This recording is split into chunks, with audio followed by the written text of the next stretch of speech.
I'm going to say this evening.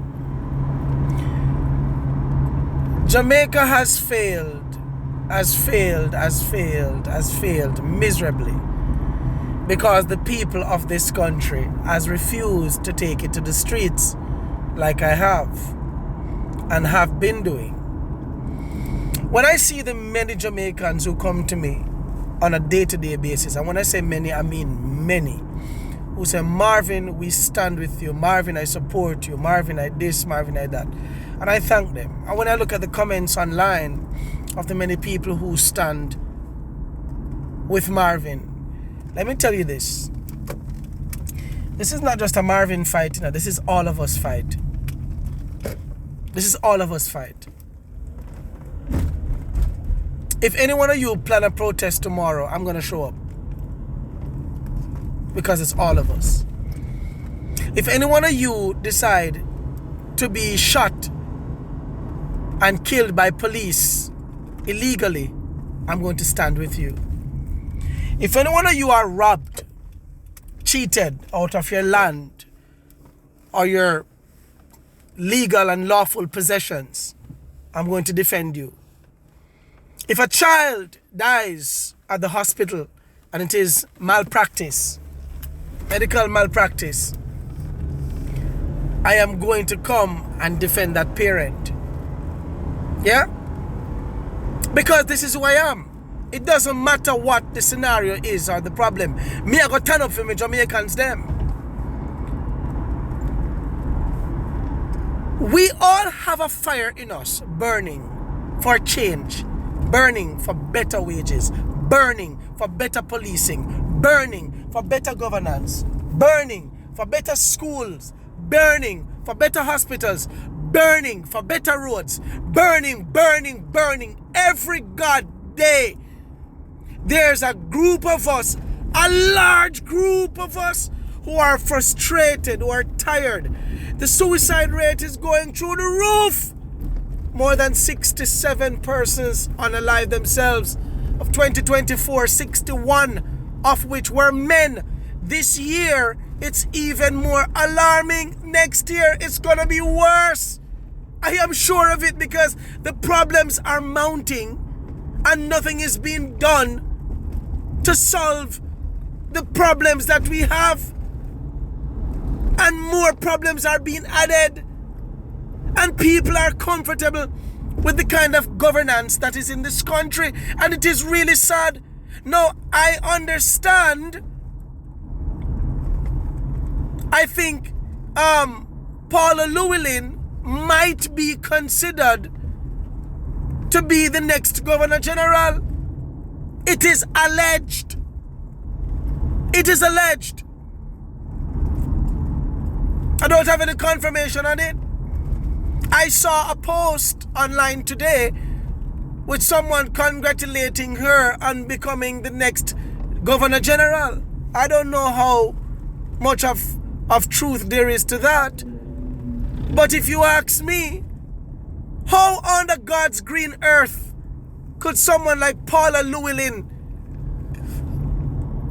become the Governor General? But then again, if you have Patrick Allen being the Governor General and collecting over $30 million a year for doing shit, for saying nothing, just being the absolute worst thing, the worst cretin to actually sit in that seat.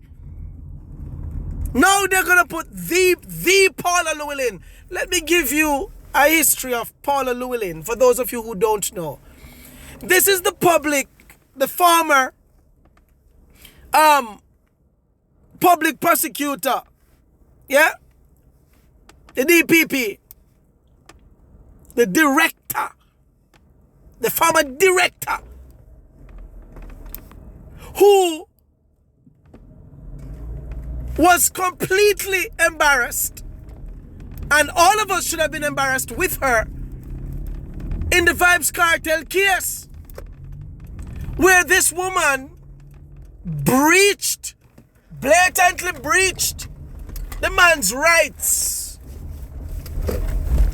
yeah, and had him locked up In prison for 13 years. Now, none of us know if Vybz Kartel was guilty or innocent. We don't know. What we do know, for sure, is that his rights were violated and breached by the persons who should be upholding the law. The director of public prosecution was there, and she ignored the breaches. Yeah? And the Privy Council in England, after Vybz Kartel spent millions of dollars to get to the final court to prove his innocence, the Privy Council threw out the matter.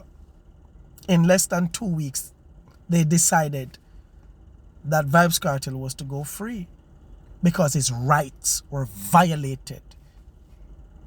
The breaches were so obvious and was ignored by the director of public prosecution. Now, if you ask me, Paula Llewellyn should have been imprisoned instantly. She should have been arrested. Yeah, she should have been arrested.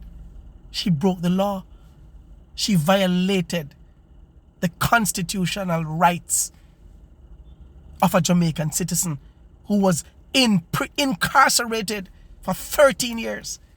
She and the judge and all the other persons who knew of the breach, their license were to have been suspended, cancelled, and they should have been arrested and charged. True. I'm really surprised that Vybz Kartel did not sue the Jamaican government. He should have. I would have.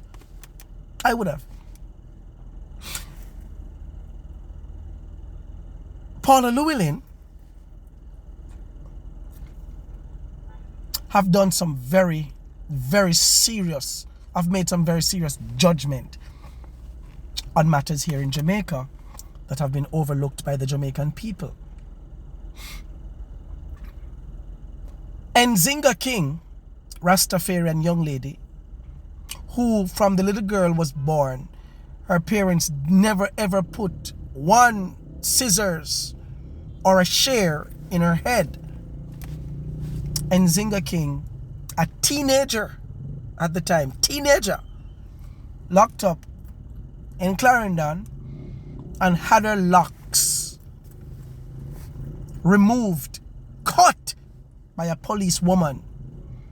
A policewoman who was transferred from the police station to another police station. It's almost like a promotion in a Jamaica here, so I hope I'm not forgetting now. You know that Paula Llewellyn said no charge to the policewoman. No charge must come to her. I don't know what has happened to Nzinga King. I don't know what has happened to this young lady. But the parents right now should have been multi-millionaires. Paula Llewellyn still kept her office and her license.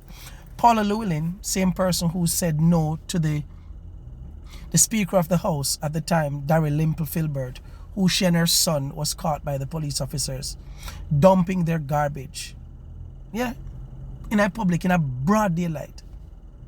Paula Llewellyn said no charge.